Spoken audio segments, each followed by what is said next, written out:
Welcome back to Hearts of Iron with Tested Poorly. What's up? What up, peeps? Still this new boob how to play.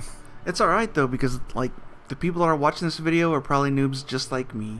The one person. What up? we need to know his name so we can give a shout out every video to him. Every video from here till the end. Forever, yeah. Forever. I would do it if that dude who, if you're watching this, send us like an email or something. Next video, and we'll be like, "What up, Greg or Mary or whatever your name is?" Yep. Like, or whatever your screen name. It doesn't matter. Yeah, we don't care. We'll shout you out every goddamn game. Eventually, everybody will be like, "Why do they always shout out to?" Yeah, Jim. And then we'll have video. to search back through the history. When they first started, he was their first fan. So one of the things I didn't explain, I think it's important, but it won't take me that long. So there's a difference between annexing someone and occupying someone in this game. Right. And you can't be annexed if you are part of an alliance of a faction, like the Allies, the Fascist, or the Axis, or the Comintern, until that entire faction is destroyed. So, for example, if Denmark over here, who is not in a faction yet, was invaded by Germany really early on and fell, they would be annexed. Germany would not have to worry about foreign occupation things, about rebels and partisans and stuff. They wouldn't have to worry about setting laws of how to what sort of crackdown there is and things like that. But for France, for example, they almost always join the Allies, and then Germany invades, and then Germany usually wins. However, that territory, France still exists as a government elsewhere, and the people are still resisting because there's still support for them in the form of the Allies, right? Right. So that territory is not annexed, it's just occupied, which means Germany doesn't get everything from it. They won't get all the factories, they won't get all the manpower, and they'll have to put garrisons and stuff to deal with the rebels and guerrilla warriors basically fighting. And as soon as so if it was in the case of Denmark, like in our example, if the United Kingdom, for say, invaded in Denmark to take on the German Reich, that territory is still considered German. So then the United Kingdom would be occupying German territory in Denmark. However, if they then go to France, say on D-Day, they are just liberating territory back to France as they move across. So you can only liberate your allies. Basically, anything else is just occupied. If it's been annexed, I think you can probably so if we go to the managed occupied territories thing in the political menu, I think probably once you started taking back some Danish territory, because they would have that core claim on it, right? Right. Even though the owner would be Germany, Denmark would be like, no, that's ours. We still exist as a people and a nation. You could then release that territory back to Denmark, basically, and say hey, you're liberated. And they would form a new government and whatever. Right. Right. And if you capitulate, so for example, France usually, at least unless it has a person playing them, surrenders as soon as Paris is taken, because they don't have many more victory points and their national unity is super low. Right. However, that does not mean that all of France's territory in Africa immediately turns to German territory. Right. It stays France because there are still French people down there who are still fighting against Germany, right? Right. So that was just a quick thing. Cool. So now we're gonna talk about all of these fucking buttons up here, and the first one, and one of the most important ones. You gotta be more specific than up here. There's a shit ton of buttons up here. So in the center of the screen, underneath our experience, is just warnings, right? We've got factories we're not using, we've got research, blah blah blah blah. So those will pop up and disappear. Yeah, they'll pop up and disappear as things happen, and they'll Okay, so on the left of that, there are 7 buttons that are very important, and we'll start on the far left with research. Okay. You've got a certain number of research slots. Less advanced nations start with less, and you can get up to 5 unless you're the United States, and then you can get 6. Because USA. USA. Seriously. It's a very late game thing to represent all of the scientists fleeing Germany and stuff to come to America. You get research slots through focuses. So, like, even if you only start with 3, by doing certain focuses and moving through your focus tree, you'll unlock new ones, right? And that's like the technology you're selecting to research, right? That's what you're talking about when you say focuses. Oh no, like the political focuses, the national focuses that we talked. Yeah. Right. So in fact, if we click on go to the focus tree for United Kingdom. Okay. And you see limited rearmament. Uh-huh.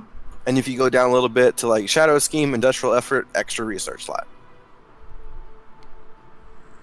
You see that? Let's see. Oh, there's a 50% research bonus. Oh yeah, there it is. Yeah, so they can actually pretty quickly just grab their 5th and final research slot. Right. Some nations actually have like 2 different ways to get different slots, and so like anyway, that's not important. But you can get 5 research slots basically, unless you're in America, then you get 6. So let's click on go to the research slots and just click on the first one, I guess. Okay, wait a second. Here's my question. Yes. Wait, let's see. There we go. Never mind. I figured it out. I was trying to go to default map mode, and I was like, shit, which button do I press? The button that says default map mode. Or F1. I think F1, F2, and F3 change through your different... I don't play with the keyboard, just the mouse. The other hand's for jacking it. That's right. All right, awesome. So you should be looking at a tech tree, right? Okay, now I am. For infantry on the furthest left tab. Weapons and equipment 1918. Yeah. So this is the tech tree just for like infantry equipment. It moves from left to right. Some of them move up or from top to bottom. It's kind of weird, but they had to change it because they don't all look the same, right? Right. Every nation gets the exact same tech tree, except the major nations have unique art and names for things. Like, you know, we get like the Spitfire plane, right? Because it was a historical plane the British made, and the Americans get the Sherman tank and blah blah blah. I don't know yet. I haven't checked. I don't know if the American Sherman tank is different than, say, Greece's generic medium tank. Right. No. I don't think so, but that's something you have to look up yourself. Different nations start with different techs sometimes. Like the tech tree will be the same, but so for example, Britain has motorized down there research, right? Because it's green. Some nations, if they're less advanced, might not start with motorized research, right? Right. Very simply, if it's a small little square, it's like sort of just a addition bonus tech, right? Right. They're really good to research, but you don't actually produce them. So like the infantry weapons, you actually have to make these things to get the bonus, right? Right. So you can see there's like little text in between them that will just add like, some soft attack and some hard attack, and we'll talk about that later. Okay. Some of these, however, do unlock new things, even if they're small. So if you scroll down, you'll see the special forces. Like, we can't use paratroopers until we actually unlock that paratrooper tech, right? Which I'm actually surprised Britain doesn't have the Marines yet. That's interesting. But so there's Marines and mountain divisions and paratroopers who are like your special. They're better than infantry, basically. The timeline on the top means that it shows us when the techs are going to be too far advanced historically to research efficiently. So, for example, if you look over there on the night vision in 1943, it would if we could start researching that now, but it would tie up a research slot for 900 or 1900 days. Wow. There are no tech points or anything. There is a way to research things faster, but there's no, you're not putting science points like in Solaris and stuff. It's just a flat day limit for techs, depending on what they are, and then there's ways to reduce it. So you could, if you wanted to, rush night vision from the beginning of the game. Right. Although that's what, like 8 years? No. 6. No. Shit. I'm bad at math. That would be what? What's 19 divided by 3? 8? 8? It'd be 8 years? Yeah. Little. It's actually be a little more. Maybe 9 Maybe a little bit less, right? Whatever. It would be a long time to have one of your research slots completely devoted just to getting night vision. And if you waited till 1943, it would be cheaper, right? Because it wouldn't be so far ahead. Right. The difference would be what? 20 years? So if we started at 1918, we're in 36 right now, right? Let's find out. I clicked on it to research. It will finish in... When will it finish? Why is it not... wait. I have to unpause it, I think. Hang on. Let's just waste our time figuring this out. I don't know. It'll finish in... Oh, I'm lagging. The game speed has been lowered to let him or her catch up. Thanks. No problem. Okay, so one thing that can happen is that through... if we're back on the tech tree, like the infantry equipment, right? Through various national focuses, you can get things that are like 50% research speed, right? Right. Some of them will be applied just to like infantry equipment, and you'll get like ×2, which means the next 2 things you research are going to be 50% faster, right? Nice.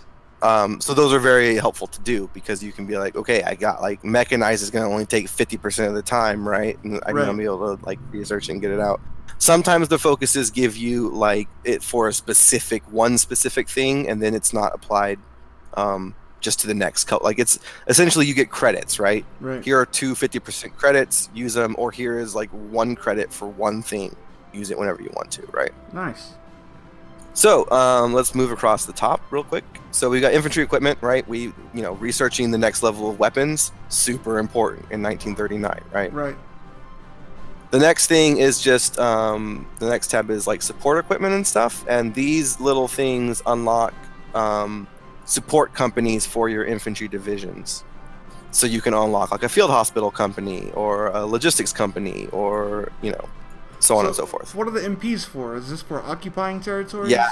So if you're occupying territory, you want like a small division of cavalry with some military police attached to them, because they're good at like moving around to the hot spots and keeping things oppressed, basically. Right. So if you click on the military police button, like the little thing, it shows you that they have a 20% suppression bonus. So they multiply everyone's any division they're attached to, its suppression gets multiplied by 20% higher. Oh, okay. All right, that's pretty simple. Next is armor, which obviously very self-explanatory. The little buttons on the side of the armor thing, like on the Vickers, you can research. They take a very short amount of time, so you could get like a light tank, the Vickers 2 chassis with like artillery, anti-air gun on it, right? So there's just variants you can make basically. And obviously you've got light, medium, heavy, all the way down to the fucking Centurion, which I don't know if the Centurion is still even in use today, but it's a very modern tank. Right. Artillery and anti-tank and anti-air is next.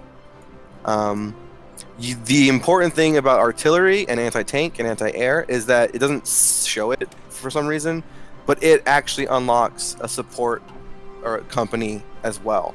So you can make an entire battalion of artillery, or you can just like, I want this division just to have a support company of artillery.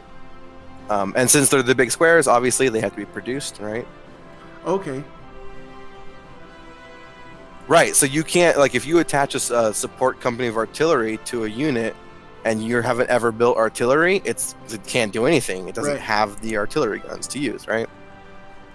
So the next tree is the land doctrines, and these are the 4 sort of generic ways people fought back then. So, like, the mobile warfare doctrine is like how Germany sort of organized their armies. Right. Superior firepower is sort of how like America did. Grand battle plan is how like Japan and Britain did, and the mass assault is kind of how like the Soviet Union did. And these things don't unlock any new like things to build, but they give you a lot of bonuses to like everything basically. Right. And they give you all sorts of different just flat passive bonuses. They also unlock certain tactics, which we'll talk about later. But essentially, when the AI fights each other in the battles and the two commanders are rolling dice against each other, they're sort of like playing a card game of tactics against each other. And so the more unlocked you have, the better the chances of you picking like a tactic that works against the enemy's tactic, right? Right.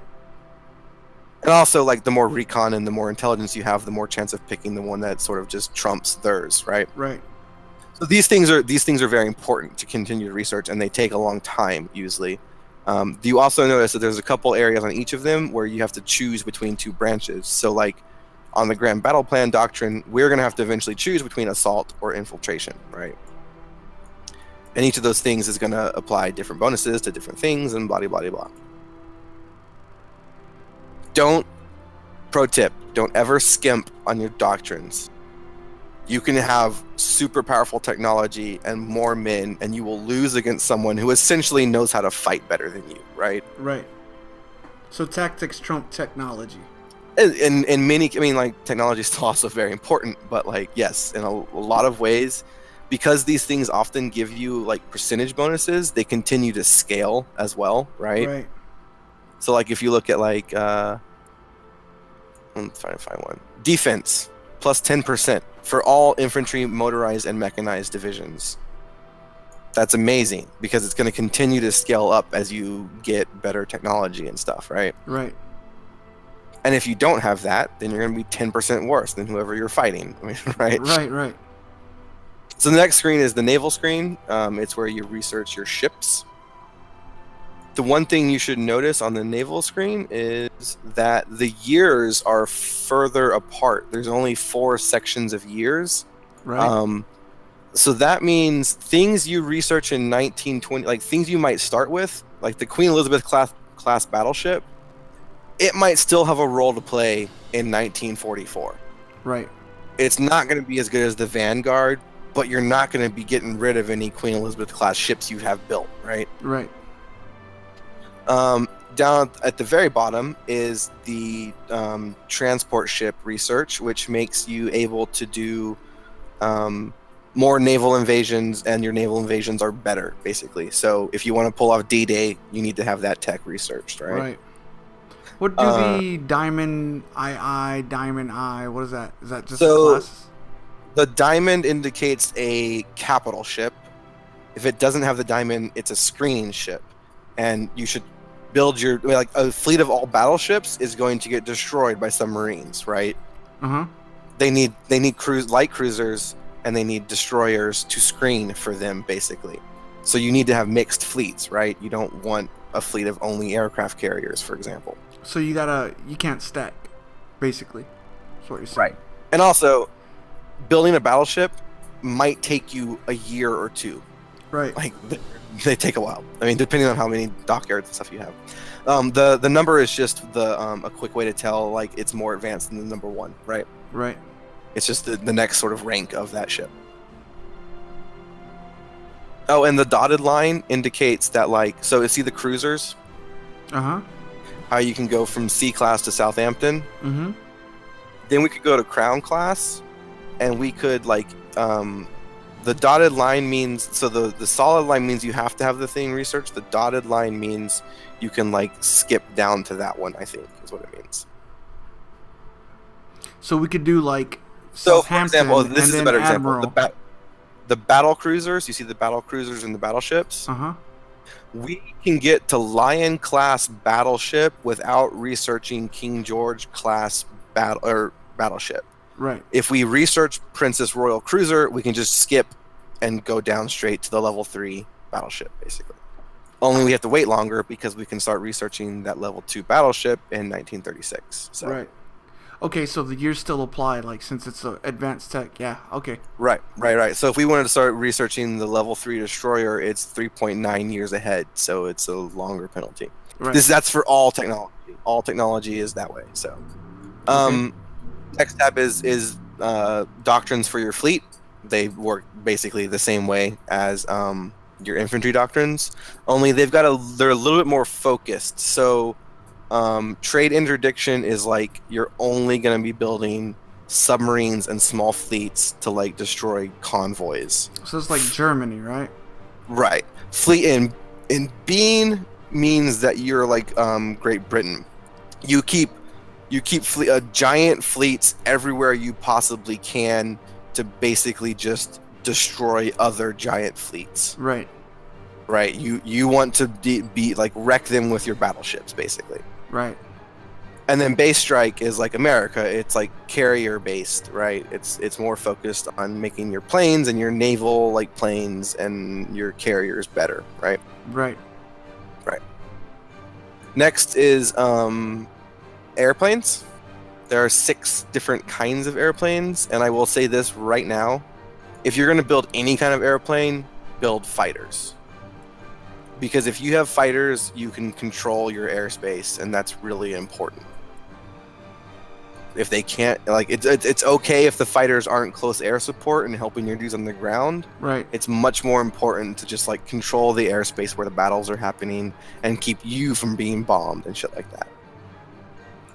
So you've got close air. So you got close air on the left, fighters in the middle, and then naval bombers on the right. So that's going to determine what each one of those ship or what those planes are good for, or what they're limited to. So you can order fighters, for example, to give close air support, but they're not as good at it. So the close air support is for strafing people on the ground during land battles, right? They support your troops. The fighter is for achieving air superiority. They shoot down everything else, right? The naval bomber is for dropping torpedoes and bombs on ships and ports, right? The little button next to it means that you can research it and put it on a carrier. So you see, like, these, you can't put any of these heavy bombers on a carrier. Your choices are fighter, naval, close air support, right? For carriers. Then you got, so heavy fighters are for, what exactly are they for? Oh, right. They're really long-ranged fighters. Okay. So they're not as good as fighters, but they can travel way further. I haven't really messed with them. I've mostly been a close air support and fighter type of person, but that's just me. Then tactical bombers are for bombing small things, and they can do close air support, I think. Yeah, they got ground attack. Strategic bombers are just for dropping a shit ton of bombs on people's infrastructure, right? Right. To damage their factories. And then if you go down, you've actually got early jet fighters and jet bombers and stuff, which you have to research jet engines, obviously. Up next is the air doctrine tree, also important. These seem to me to be a little bit more generic, like they've got a lot more overlap in a lot of ways than other things do. Right. I've always almost gone with, I think it's operational integrity, or maybe it's the battlefield support one. Whichever one, I picked the one that makes my fighters the best, because that's all I want, basically, is what, at least how I've been playing so far. So like America would probably pick strategic destruction, right? Because they're gonna worry about being able to launch, long range bombers and waste a bunch of people with, and so on and so forth. All right, next one is engineering, and it's pretty important for a couple of reasons. There are texts here you will see, like we've got one of them researched already, that gives us a flat research time decrease permanently. That whole right side tree from electrical engineering to like mechanical computing and on down. Like you can just stack research time decreases. So generally what people do is research these as soon as they're not ahead of time, right? Right. Like as soon as 1938 hits, we're going to want the computing machine because it helps everything else and so on. You got radar and radio and stuff on the other side. Don't call me Car 54 radio.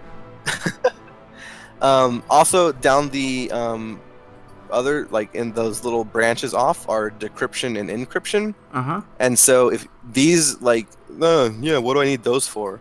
Especially in a multiplayer game or something like that. Like, no, you won't know what, like, if you've got enough decryption versus their encryption, you won't be able to tell, or you'll be able to tell, like, all of the information about their division. You can even tell what national focus they're working on, right? If you don't have that, you can't. In fact, if you're standing border to border with someone, you might not even know, you'll have a question mark for the division. Like, you don't even know, like, what it is. Right. It also provides a small bonus in battle if you have more decryption, I believe, than they do. Right. Because you're, catching radio signals and things like that. The AI also uses this and bases some of its decisions on how much they know, like, based on, like, they don't cheat necessarily and already like bypass it, basically. So they play by the same rules everybody else does. Yeah, I mean, theoretically. Nice. Then you got, atomic research and rockets to build bombs and bomb people. Then you got your industry tab. So on the far left are some important things which raise production efficiency, which we'll talk about later, but it's very important. Right. Then you have a mutually exclusive choice between concentrated industry and dispersed industry. They both raise the amount of factories that you can have in a state, like we talked about earlier, right? Mm-hmm. So for London, they would unlock 20% more factories or available slots. Right. And they do that at the same rate. They make your factories more efficient by raising the output by 20%. However, dispersed industry does not raise it that much, but it makes them less vulnerable to being bombed. Right. So for someone like the United States, they can probably safely take concentrated industry, because if they're getting bombed, they've already done something wrong, right? Plus, it's a big country. Right. Whereas someone like, Great Britain might want to take dispersed industry unless they're certain they can control their airspace, right? So once the decision's made, that decision's made, correct? Yeah, so I know in the doctrine trees, and I forgot to mention this, you can switch from one doctrine tree to the other, but you lose all progress you've ever done in the one you've been working on. Oh, okay. Okay. So, like, yeah, I forgot to mention, all the doctrine trees are exclusive to each other. You can switch, but it resets. It'll reset, basically. But it's not you might find places where you need to, like, so if you were a really tiny nation with really bad manpower, the mass assault doctrine sometimes gives you more manpower. Right. And so you might want to get yourself to a place and then, like, switch to something else, right? Like, you'll probably not going to do it, but there's times when maybe it's a good idea. Right. So then the construction tab, you got faster construction speed, faster repair speed, more resource gain efficiency. So, like, if you'll get 10% more resources from whatever you're outputting, right? Uh-huh. And then the synthetic oil factories, which you can't even build them until after you've researched them, basically. Also would like to point out the hot mechanic chick working on the plane. You go, girl, Rosie the Riveter. How dare you bomb those fine women making those awesome airplanes, you I sons of really bitches. doubt, I don't think America ever got bombed. Well, because there's hot women in there. They knew what was up. So that's the tech tree. You're going to be spending a lot of time looking at it. It's almost brutally, like, tantalizing, because you can't ever get everything. Right. And you will have to make really hard choices, like, oh my god, I want these tanks, but then my infantry's going to suck. Or, like, I want this battleship, but it's going to take me 7 years to build one, so why even research it? Right. But, I mean, because I've been playing small nations, which is usually how I start learning Paradox games, because I can just sort of not have to manage, a bajillion people. Right. And, like, most of them, I just ignore Navy. Like, there's just no point, right?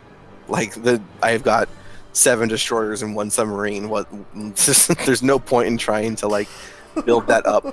That better. Like it's just gonna get blown up. Doesn't matter. Awesome.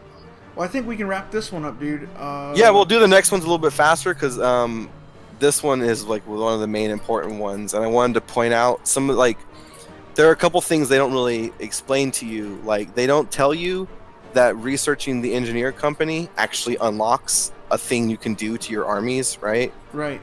I guess it enables engineer company, but it doesn't like really explain what that means unless you know how to do the production and the vision editing and stuff. Right. Awesome. Cool. We'll see you guys next time. We'll do some trade and construction and production and stuff. Awesome. That sounds great, dude. Peace out, everybody. Later, dudes.